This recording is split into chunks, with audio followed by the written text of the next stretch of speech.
Oke, baiklah. Assalamualaikum warahmatullahi wabarakatuh. Kita lanjutkan untuk laporan keuangan dari Salon Cantik ya, dimana pada pertemuan akhir ini kita akan bahas mengenai jurnal penutup atau disebut dengan closing journal. Nah, jurnal penutup ini itu adalah jurnal yang dibuat pada akhir periode akuntansi untuk menutup akun-akun nominal sementara. Nah, untuk akun-akun sementara di sini adalah yaitu akun-akun pendapatan, kemudian akun-akun beban, kemudian laba, serta untuk akun pengambilan oleh pemilik perusahaan atau untuk akun prive seperti itu.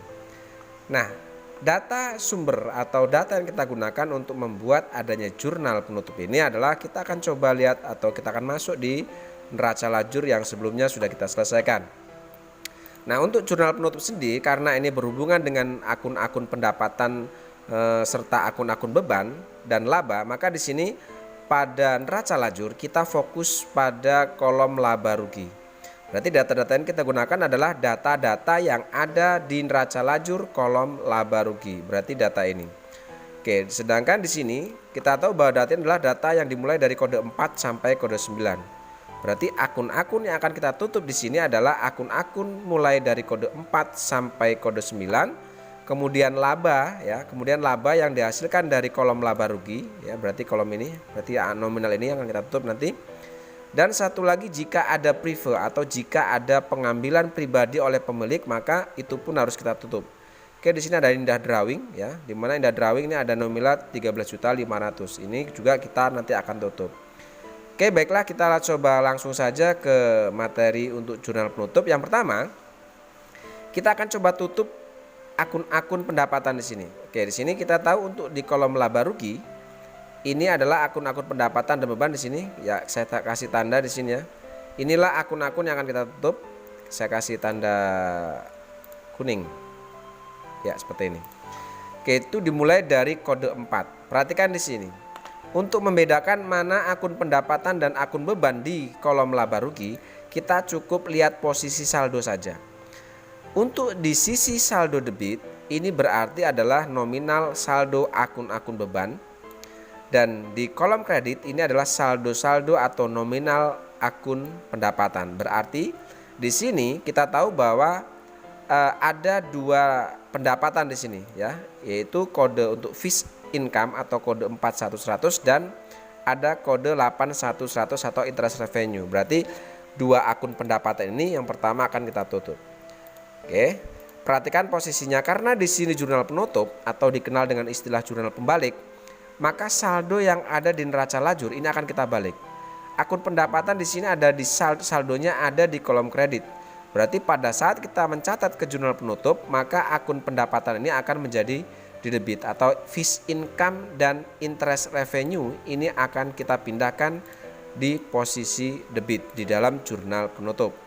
Oke, sekarang kita langsung saja kita masukkan untuk tanggal dan bulannya di sini Desember ya, karena ini jurnal penutup maka kita buat tanggal 31. Oke, jurnal yang pertama yang kita buat adalah jurnal untuk menutup akun-akun pendapatan. Oke, sekali lagi saya jelaskan bahwa akun pendapatan di kolom laba rugi ini adalah akun-akun yang saldonya ada di sisi kredit. Sedangkan di sisi kredit ini hanya ada dua akun, yaitu akun untuk fixed income dan akun untuk interest revenue. Berarti ini kita masukkan ke sini. Ya, fixed income dan interest revenue ini kita masukkan di sini. Kemudian jurnal untuk menutup adanya pendapatan ini adalah kita gunakan akun namanya ikhtisar laba rugi atau income summary. Oke, lalu kita masukkan jumlahnya antara fixed income dan interest revenue ini kita ambil dari kolom neraca lajur di sini. Untuk fixed income-nya ini adalah 121 juta. Interest revenue adalah 3.800.000. Kita masukkan ke sini di sisi debit. Oke, karena jurnal pembalik maka kita balik ya, kita letakkan di sisi debit karena di neraca lajur ini posisi saldo untuk pendapatan ini di sisi kredit. Maka saat kita mencatat di jurnal penutup, maka kedua akun itu kita pindahkan di sisi debit. Oke, selanjutnya untuk income summary ini adalah akumulasi atau penjumlahan dari fixed income dan interest revenue. Kita letakkan di sini. Ya, sehingga di sini jurnal penutup untuk menutup adanya pendapatan di sini adalah fixed income, interest revenue pada income summary. Masing-masing 121 juta untuk fixed income, interest revenue 3.800.000 dan income summary 124.800.000. Oke, itu untuk jurnal penutup menutup akun pendapatan. Oke, sekarang yang kedua kita akan tutup saldo-saldo beban ini. Ya, setelah kita sudah tutup tadi akun pendapatan, kita akan coba tutup saldo atau akun beban ini. Oke, perhatikan di sini untuk akun beban itu saldonya ada di sisi debit. Oke, ada di sisi debit. Maka kita catat ke dalam jurnal penutup ini, kita akan letakkan di sisi kredit. Oke, di sini kita lihat di sisi debit, di sini ada akun advertising expense, telepon dan elektrisiti, dan selanjutnya sampai ke bank service charge.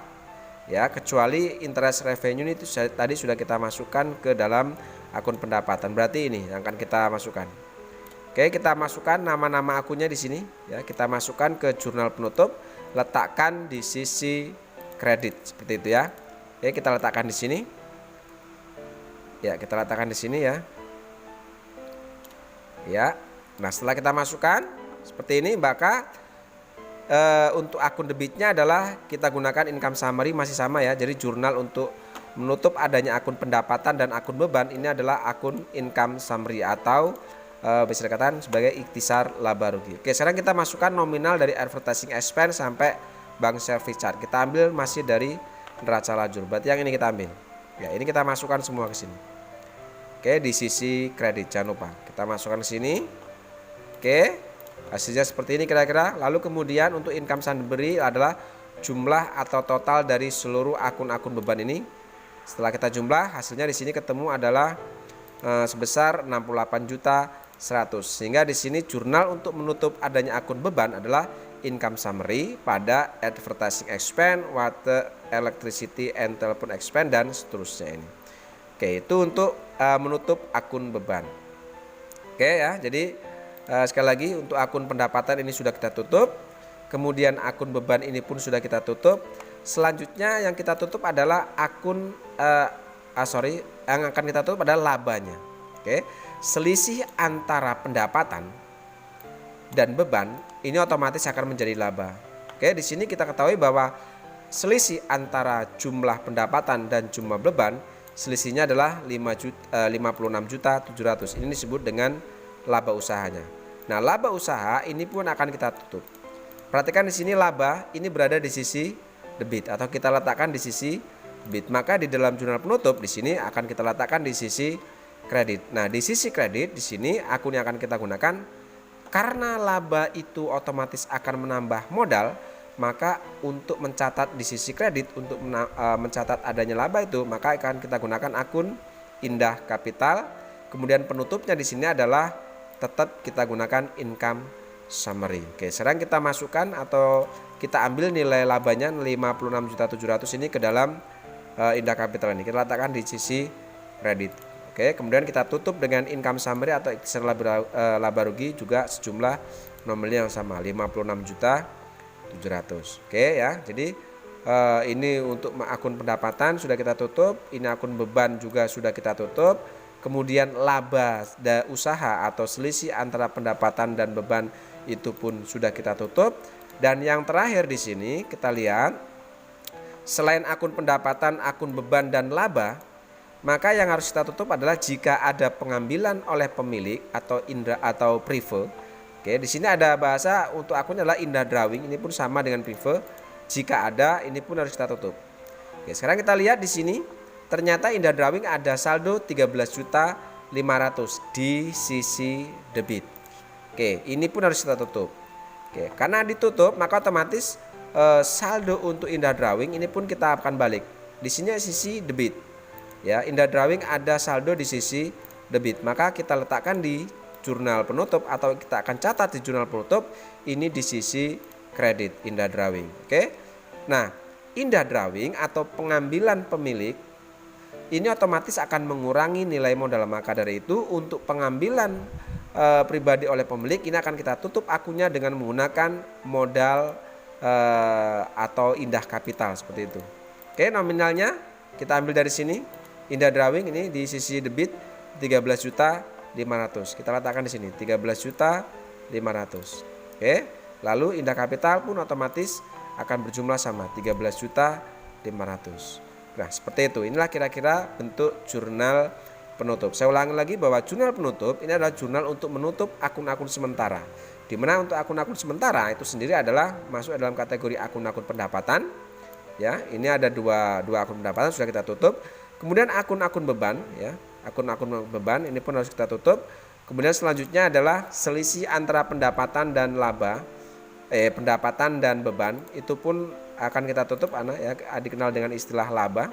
Jadi antara pendapatan dan beban itu istilahnya adalah laba.